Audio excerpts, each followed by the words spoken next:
Bien, d'abord, bonjour à tous. Merci de votre invitation. Euh, Mes excuses pour ne pas être là, présent physiquement comme je l'espérais, et pour ne pas savoir parler espagnol.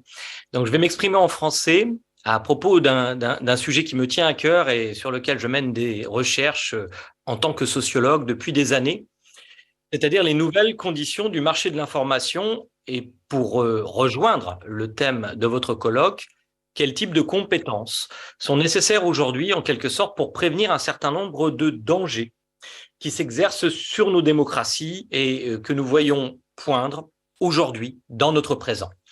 Alors, pour ces 15 minutes d'entretien avec vous, je vais m'inspirer donc d'un certain nombre de travaux, mais en particulier d'un de mes derniers livres qui s'appelle Apocalypse cognitive. Je me permets de signaler Apocalypse cognitive puisque, en fait, il est traduit en espagnol par les éditions Paidós. Donc, si vous voulez prolonger un peu ce que je vais vous dire aujourd'hui, ben, peut-être que certains auront envie d'aller regarder un peu plus avant dans le livre. Alors, la situation que je veux vous présenter, elle est d'abord le résultat de deux bonnes nouvelles, paradoxalement. La première bonne nouvelle, c'est que nous vivons dans une société où il n'y a jamais eu autant, dans toute l'histoire de l'humanité, une telle disponibilité de l'information. Par disponibilité de l'information, ben, j'entends le fait de pouvoir s'informer sur beaucoup de choses, le prix d'une pizza, par exemple, ou la physique quantique, ou la prochaine séance de cinéma, etc., etc. Songez que depuis le début des années 2000, nous avons produit plus d'informations sur la Terre que depuis l'invention de l'imprimerie par Gutenberg. En 2005, nous avions produit 150 exabits de données. Et puis, 5 ans plus tard, en 2010, nous en avions produit 8 fois plus. Et tout simplement, dans les 2 dernières années qui viennent de s'écouler, nous avons produit 90% de l'information disponible sur la Terre. C'est donc tout à fait considérable et d'une certaine façon, c'est une bonne nouvelle puisque l'information fait partie évidemment de l'oxygène en quelque sorte de la vie sociale et en particulier des démocraties. Face à cette première bonne nouvelle, il y a une autre bonne nouvelle, c'est que nous avons beaucoup plus de disponibilité mentale que par le passé. Là aussi, nos sociétés en général, et le Chili ne fait pas exception, j'ai particulièrement regardé les données pour la France et pour les États-Unis, mais je suis certain que ce que je peux dire est vrai aussi pour le Chili et en Amérique du Sud en général. Eh bien, par exemple, si on examine le temps que représentait le travail dans nos vies au début du 19e siècle, il occupait tout simplement presque la moitié de notre temps de vie, à peu près 40%. Aujourd'hui, c'est à peu près 11%. Donc, vous voyez, c'est grâce évidemment à la productivité, l'augmentation de la productivité du travail, au gain, bien sûr, du droit du travail selon les pays, et à l'augmentation de l'espérance de vie, etc. Enfin, toujours est-il que j'ai pu mesurer que par rapport au début du 19e siècle, nous avons entre 5 et 8 fois plus de disponibilité mentale. Et ça tombe bien parce que pour gérer toute cette information dont je viens vous parler, évidemment, il faut de la disponibilité mentale. Ça ne sert à rien d'avoir de l'information disponible si nous ne pouvons pas la traiter, la processer, y penser tout simplement. Et cette disponibilité mentale, c'est probablement le trésor le plus précieux de l'humanité, puisque c'est dans ce trésor qu'on va pouvoir puiser des grandes œuvres d'art, musicales, littéraires, mais aussi de grandes découvertes scientifiques. Or, ces deux bonnes nouvelles aboutissent à une situation paradoxalement très inquiétante. Et quelle est-elle? Eh bien, tout simplement, toutes les données le montrent et dans tous les pays, ce temps de cerveau disponible est de plus en plus absorbé par les écrans. Alors, ce n'est pas forcément grave, tout dépend de ce qui se passe sur les écrans. Et par écran, j'entends évidemment nos téléphones, nos ordinateurs, nos tablettes. En d'autres termes, une grande partie de notre temps de cerveau disponible est absorbé, bascule vers les mondes numériques. Et c'est ce qui va se passer sur ces mondes numériques qui va déterminer la façon dont nous allons user finalement, pas seulement notre temps de loisir, mais cette disponibilité mentale en général. Et voilà le problème, c'est que compte tenu de la masse d'informations qui est disponible, il est évident que la situation du marché de l'information ressemble de plus en plus à un labyrinthe. Il existe une cacophonie mondiale de l'information et il est très difficile pour nous de savoir quel chemin choisir dans ce labyrinthe, si nous allons rencontrer le Minotaure ou au contraire, si nous allons trouver le fil d'Ariane pour aller vers plus de rationalité, vers une représentation du monde plus fidèle à la réalité. Ça, c'est ce qu'on peut espérer, mais ce qui se passe malheureusement, en tout cas pour le moment, c'est que nous rencontrons plus souvent le Minotaure dans ce labyrinthe que le fil d'Ariane. Pourquoi ? Eh bien, parce que toutes les études montrent, et par études, je ne parle pas seulement de la sociologie, mais je parle aussi de ce qu'on appelle les sciences sociales computationnelles. Je travaille moi-même en France avec des linguistes, par exemple, et aussi avec des psychologues sociaux. Et nous faisons beaucoup de statistiques pour voir quelles sont les informations qui dominent, finalement. Et ce qui est tout à fait saillant, c'est que certaines émotions, c'est-à-dire certaines dispositions de notre esprit, deviennent majoritaires dans ce marché cacophonique de l'information. Pourquoi ? Tout simplement parce que dans cette cacophonie d'informations, les informations qui vont le mieux survivre sont celles qui ont l'aptitude à attirer notre attention. Alors, parmi ces informations, par exemple, les informations fondées sur la conflictualité sont de plus en plus présentes. Ainsi, une très belle étude qui vient de paraître il y a à peine un mois dans PLOS ONE, dans la revue PLOS ONE, qui est une revue de diffusion de la connaissance scientifique, montre que sur une étude de plus de 140 000 titres de presse aux États-Unis, que ce soit de gauche, de droite, des républicains donc comme des démocrates, on voit que les titres, par une analyse linguistique automatisée, sont de plus en plus centrés sur la conflictualité, sur la polarisation des opinions. Or, cette polarisation des opinions, on la voit poindre un peu partout, pas seulement aux États-Unis, je crois que par exemple au Chili et dans beaucoup de pays d'Amérique du Sud, on a vu poindre cela. C'est vrai aussi en Europe. Et évidemment, cette polarisation, elle favorise beaucoup le populisme politique.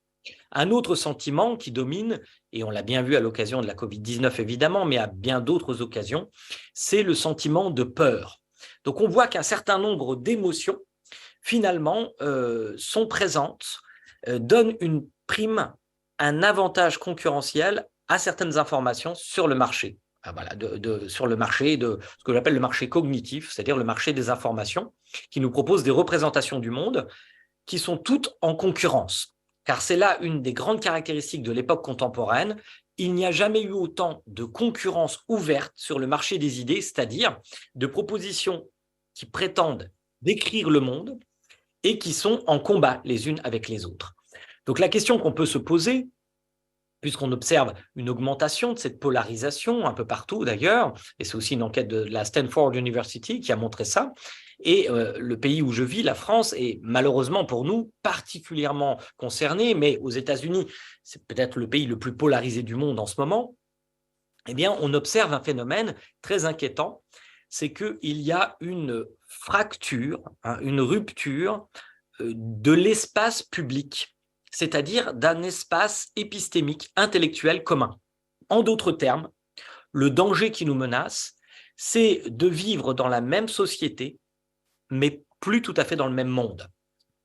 À l'occasion de la Covid, par exemple, en France et dans d'autres pays, il y a eu un combat, y compris dans la rue parfois, avec des manifestations d'hostilité entre ceux qui croyaient que le vaccin pouvait prévenir la Covid-19 et ceux qui ne le croyaient pas, tout simplement. Ces gens-là ne vivaient pas dans le même monde. Certains pensaient que le vaccin était là pour nous empoisonner ou qu'il était tout simplement là pour soigner une maladie imaginaire qui n'existait pas. Certains disaient et imaginaient par exemple des théories du complot, des mythes complotistes pour rendre compte de ce phénomène.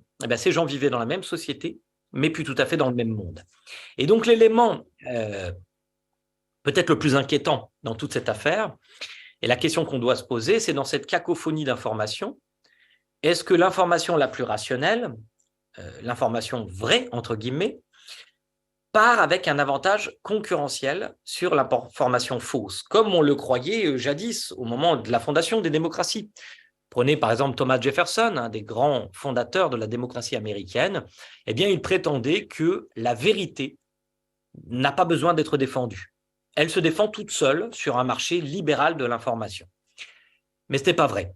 La vérité ne se défend pas toute seule, malheureusement. C'est l'une des grandes conclusions que la science contemporaine, qui étudie la façon dont fonctionne le marché de l'information, nous livre. Par exemple, un bel article de la revue Science en 2018 a montré que la fausse information sur Twitter est 6 fois plus virale que la vraie information. Des collègues avons montré en Europe, et en Belgique en particulier, des collègues belges ont montré que la fausse information, elle était mieux mémorisée que la vraie information. Et on peut se demander d'où vient cette situation, puisqu'un article aussi récent, excusez-moi de citer la littérature la plus récente, montrait que, un article de la revue Nature Human Behavior, montrait que les démocraties sont à présent clairement menacées par ces invasions de fausses nouvelles, de fausses informations, et qu'elles fracturent notre socle commun. Et pour quelles raisons? Eh bien, les raisons sont multiples. Je n'aurai pas le temps de toutes les énoncer, et j'ai beaucoup travaillé sur ce point. Mais la première raison, c'est que cette dérégulation du marché de l'information que nous observons, elle donne une prime à des groupes qui sont parfois minoritaires, mais qui vont parler plus que tous les autres.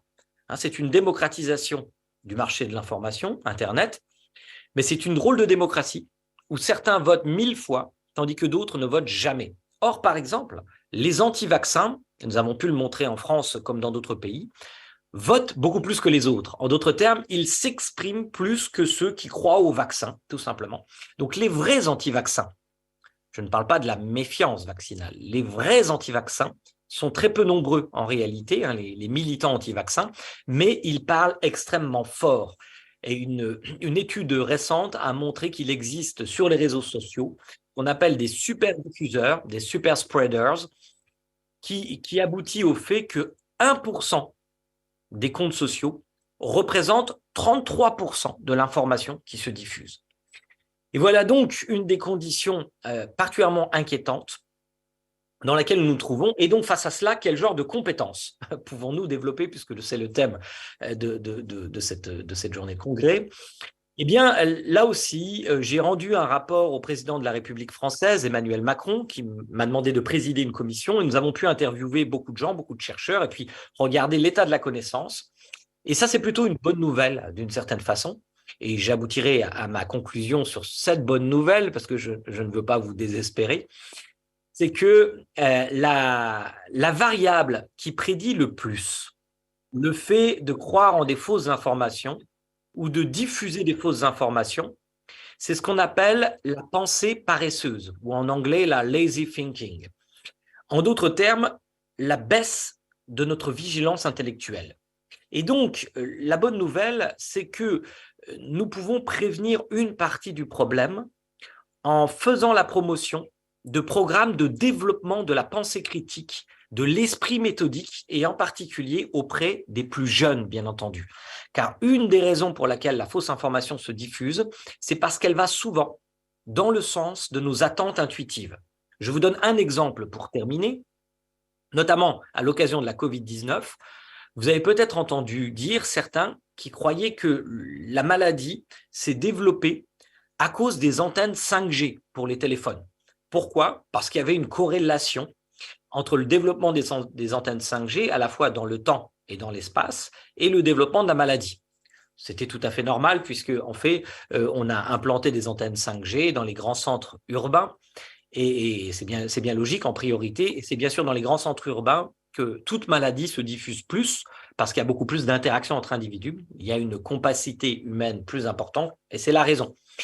Et donc, en fait, vous voyez, certains ont cru cela parce qu'ils ont été frappés par cette coïncidence, c'est-à-dire qu'ils ont pris une corrélation pour une causalité. Eh bien, la confusion entre corrélation et causalité est un des biais cognitifs qui frappent notre cerveau et qui nous empêche parfois de penser rationnellement. La science a dénombré plus de 150 de ces biais cognitifs qui s'hybrident, se mélangent les uns aux autres et qui peuvent en plus se mélanger avec des variables politiques, des stéréotypes sociaux, ethniques, etc. Donc en fait, il y a un travail considérable à faire. Et c'est ce que nous essayons de faire en France, parce que je suis membre du Conseil scientifique de l'éducation nationale, c'est-à-dire que nous essayons de proposer une véritable révolution pédagogique. Aujourd'hui, n'est-ce pas, il faut apprendre à lire, à écrire, à compter. On ne peut pas savoir ça intuitivement, mais il faut apprendre aussi à raisonner.